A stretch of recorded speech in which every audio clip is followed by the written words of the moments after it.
Hello everyone.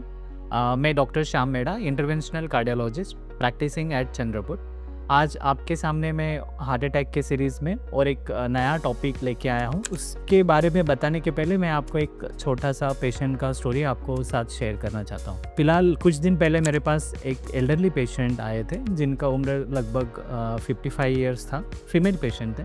They were having, उन्हें सिर्फ symptoms घबराहट की थी और ब्रेथलेसनेस था। इनिशियली उन्होंने अपने नज़दीकी डॉक्टर के पास दिखाया था। They diagnosed it is as a LRTI, but when ECG was done it showed she had suffered from a major heart attack. उसके बाद मेरे पास वो पेशेंट आए। व्हेन वी सीन हर, उसके जब हमने इको किया तो पता चला कि she already suffered from a major heart attack.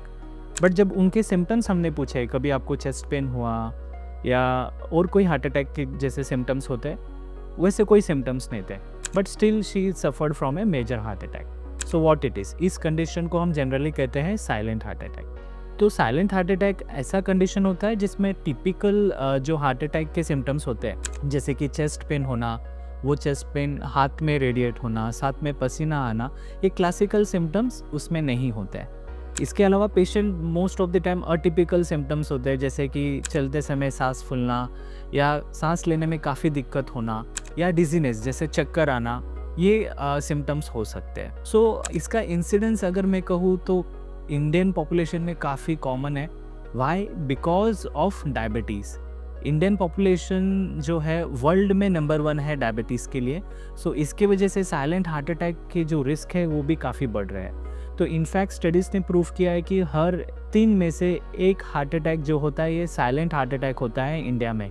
लगभग इसका इंसिडेंस इन इंडिया में 30 to 40% है। इसके वजह से पेशेंट जो होते हैं सिम्टम्स क्लासिकल ना होने की वजह से कार्डियोलॉजिस्ट के पास या कोई इंटरवेंशन के लिए काफ़ी लेट पहुँचते हैं, जिसकी वजह से उनका आगे का जो मसल डैमेज होता है उसमें रिकवरी या पूरा ही डैमेज होने के चांसेस काफ़ी ज़्यादा होता है। तो आज के इस वीडियो में हम जानेंगे कि साइलेंट हार्ट अटैक क्या होता है, इसके क्या लक्षण होते हैं और इससे हम कैसे बच सकते हैं। साइलेंट हार्ट अटैक, जैसे मैंने आपको ऑलरेडी एक्सप्लेन किया हूँ, साइलेंट हार्ट अटैक वो कंडीशन होता है जिसमें क्लासिकल चेस्ट पेन नहीं होता है। उसके अलावा पेशेंट को प्राइमरली सिम्टम होता है शॉर्टनेस ऑफ ब्रेथ या चक्कर आना। बट ये पर्टिकुलर जो साइलेंट हार्ट अटैक होता है ये सबसेट्स ऑफ पेशेंट्स में होता है। जैसे कि अगर पेशेंट एल्डरली पेशेंट है, अगर उनका उम्र ज़्यादा है, 60-70 ईयर्स के ऊपर है, पेशेंट को डायबिटीज़ है और वो डायबिटीज़ अनकंट्रोल हो। तीसरा, फीमेल पेशेंट, अगर फीमेल पेशेंट है उनमें भी सिम्टम्स जो होते हैं टिपिकल चेस्ट पेन नहीं होता है। इसके अलावा पेशेंट अगर स्मोकर हो, स्मोकिंग करते हो, तो ये रिस्क फैक्टर्स की वजह से पेशेंट को साइलेंट हार्ट अटैक आ सकता है।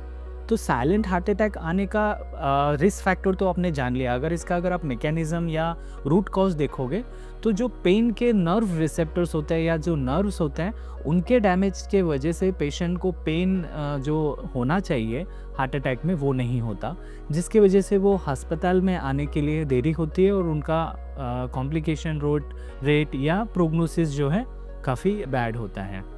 तो अगर किसी पेशेंट को ये रिस्क फैक्टर्स है, जैसे कि एल्डरली पेशेंट हो, उन्हें काफ़ी ज़्यादा सांस लेने में दिक्कत हो या चलने में सांस फूलता हो या चेस्ट डिस्कम्फर्ट माइल्ड हो, तो उन्हें हार्ट के लिए ECG या इको टेस्ट तो ज़रूरी कराना चाहिए। जैसे कि साइलेंट हार्ट अटैक अगर होगा तो उसका डिटेक्शन अर्ली हो सकता है और उस हिसाब से उनका ट्रीटमेंट भी हो सकता है। वंस अगर साइलेंट हार्ट अटैक एक बार प्रूफ हो जाता है तो उसके बाद के ट्रीटमेंट ऑप्शंस क्या है।